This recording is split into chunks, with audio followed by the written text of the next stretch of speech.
नाशिकमध्ये पुन्हा एकदा अशोक खरात सारख्या एका नव्या भोंदीचे काळे कांड समोर आले आहेत.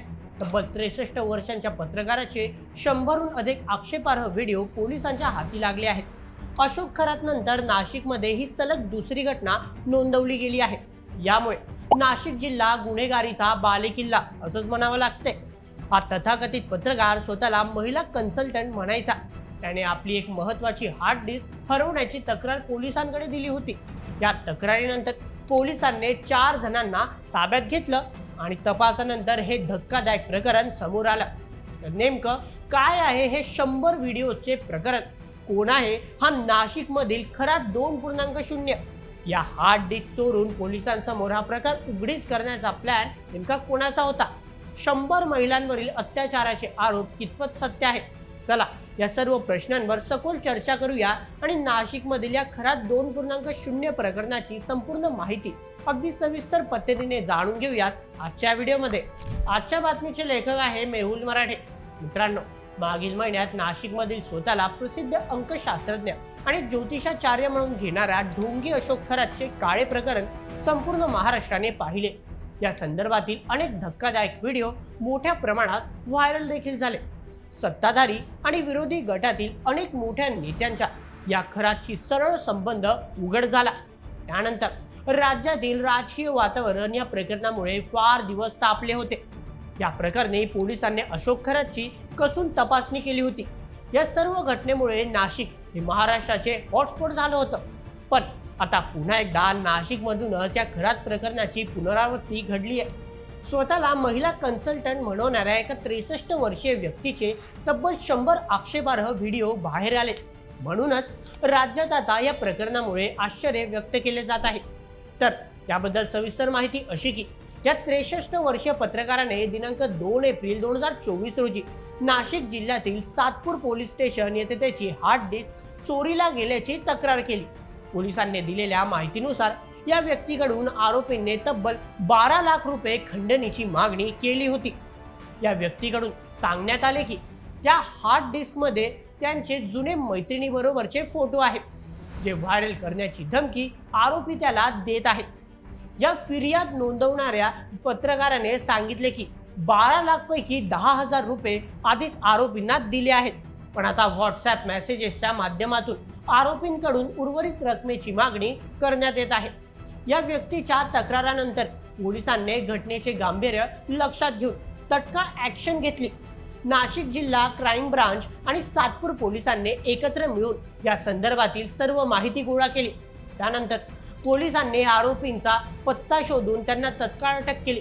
संपूर्ण कारवाई पोलिसांनी तक्रार दाखल झाल्यानंतर फक्त 5 तासात केली. या प्रकरणात पोलिसांनी तब्बल 4 आरोपींना ताब्यात घेतले. या कारवाईनंतर पोलिसांनी या 63 वर्षीय व्यक्तीची चोरी केलेली hard disk, 2 pen drive, 1 mobile असा सर्व सामान जप्त केला. हार्ड डिस्क मधील सर्व फोटो आणि व्हिडिओ त्यांनी 2 पेन ड्राईव्ह आणि एका मोबाईलमध्ये घेतले होते. पण ही गोष्ट इथपर्यंत थांबली नाही. त्यामध्ये धक्कादायक बाब अशी घडली की या 4 आरोपींपैकी एक हा या 63 वर्षीय व्यक्तीकडे ऑफिस बॉय म्हणून काम पाहत होता. तो या ऑफिसमध्ये 2013 पासून म्हणजेच तब्बल 16 वर्षांपासून काम करत होता. काम करत असताना त्या मुलाला आपल्या मालकाकडे असलेल्या हार्ड डिस्कमध्ये काही आक्षेपार्ह व्हिडिओज आढळून आले आणि इथूनच या मुलाने आपल्या मालकाला ब्लॅकमेल करायला सुरुवात केली. सुरुवातीला मालकाने त्याला 10,000 रुपये दिले, मात्र यानंतर 12 लाख रुपयांची मागणी केली. म्हणून शेवटी हा व्यक्ती पोलिसांकडे गेला.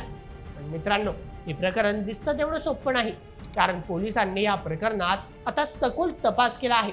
यानंतर पोलिसांच्या हाती अत्यंत धक्कादायक माहिती लागली आहे. या संपूर्ण संदर्भातील माहिती पोलिसांनी पत्रकार परिषद घेत दिली. नाशिकचे पोलीस उपायुक्त किशोर काळे असे म्हणाले की या हार्ड डिस्कमध्ये असलेल्या व्हिडिओची संख्या ही जवळजवळ 100च्या आसपास आहे. 63 वर्षीय या व्यक्तीचे व्हिडिओ फक्त एका नाही तर अनेक महिलांसोबत आहेत.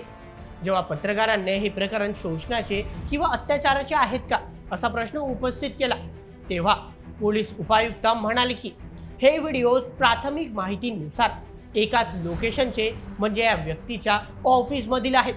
हे सर्व व्हिडिओज मोबाईलमध्ये नाही तर कॅमेऱ्यात शूट केले गेले आहेत. प्रथमदर्शी पाहिल्यावर तरी या व्हिडिओमध्ये जबरदस्ती शोषणाचा कोणताही प्रकार आढळून येत नाही, पण मिळालेली माहिती ही फारच अपूर्ण आणि प्राथमिक स्तरावरची आहे. त्यामुळे पोलीस या संदर्भातील सखोल तपास आता करत आहेत, अशी माहिती पोलीस प्रशासनाने माध्यमांशी बोलताना दिली. पण एक प्रश्न उपस्थित होतो की अशा प्रकारे महिलांसोबत आक्षेपार्ह व्हिडिओ बनवणारा हा 63 वर्षीय व्यक्ती होता तरी कोण? तर चला जाणून घेऊया.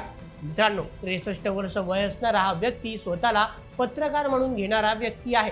मात्र त्याने नंतरच्या काळात ब्युटी पार्लर किंवा अंगणवाडी सेविकेतील महिलांसाठी कन्सल्टन्सीचे काम सुरू केले. हा व्यक्ती महिलांना व्यवसायासाठी, स्वयंरोजगारासाठी, त्याचप्रमाणे नोकरीसाठी लागणारे NOC आणि कागदपत्रे या संदर्भात मदत करायचा. मिळालेल्या माहितीनुसार असे समजते की हा व्यक्ती ज्योतिषशास्त्राचे देखील ज्ञान स्वतः जवळ ठेवायचा आणि त्याप्रमाणे महिलांना सल्ले द्यायचा. या व्यक्तीच्या परिसरात महिलांचा कामगार वर्ग मोठा आहे, त्यामुळे या संदर्भातील महिलांसोबत या व्यक्तींचा नेहमी भेटीगाठी होत असायच्या. हे संपूर्ण प्रकरण महिलांशी संबंधित असल्याने अति संवेदनशील आहे. म्हणूनच पोलिसांनी या प्रकरणातील काही माहिती गोपनीय ठेवली आहे. आता या संदर्भातील महिलांचा विशेष पोलीस पथकाची नियुक्ती केली जाईल. त्याचप्रमाणे पीडित महिलांसोबत जबरदस्ती शोषणाचा कोणताही प्रकार आढळल्यास तो समोर आणून संबंधित व्यक्तींवर लवकरात लवकर कठोर कारवाई करण्यात येईल. या संदर्भातील कोणताही व्हिडिओ सोशल मीडियावर व्हायरल होऊ नये आणि व्हिडिओमधील महिलांची कोणतीही बदनामी होऊ नये, म्हणूनच पोलीस प्रशासनाने तत्काळ ही हार्ड डिस्क आपल्या ताब्यात घेतली आहे. परंतु या प्रकरणामुळे आता सर्वसामान्य जनतेसमोर काही प्रमुख प्रश्न उपस्थित झाले आहेत. जसे की एका 63 वर्षीय व्यक्तीने अशा प्रकारे महिलांसोबत आक्षेपार्ह व्हिडिओ का रेकॉर्ड केले? या सर्व महिला नक्की कोण होत्या आणि कुठल्याही पीडित महिलेने या संदर्भातील तक्रार पोलिसांकडे का नोंदवली नाही? याचे व्हिडिओज रेकॉर्ड होत आहेत. या संदर्भातील महिलांना कल्पना होती का? आता या 63 वर्षीय व्यक्तीने या संदर्भात या महिलांवर कोणत्याही प्रकारचा दबाव टाकला होता का? मित्रांनो, आता या सर्व प्रश्नांची उत्तरं तर पोलीस तपासानंतरच समोर येतील. दरम्यान या संपूर्ण प्रकरणामुळे पुन्हा एकदा नाशिक जिल्ह्यात मोठी खळबळ उडाली आहे. आता या संबंधित प्रकरणातील महिला जेव्हापर्यंत पोलिसांसमोर येत नाही तेव्हापर्यंत हा गुंता सोडवणं थोडं कठीण वाटतंय. तर मित्रांनो, ही होती संपूर्ण बातमी नाशिकमध्ये घडलेल्या या खरा 2.0 प्रकरणासंदर्भातील. या संपूर्ण विषयावर तुम्हाला काय वाटतं? राज्यात अशा प्रकारचे आणखी किती प्रकरण समोर येणार? तुमचे मत मला कमेंटमध्ये नक्की सांगा आणि अशाच व्हिडिओसाठी सबस्क्राईब करा बोल्ड MH आपल्या YouTube चॅनलला. धन्यवाद.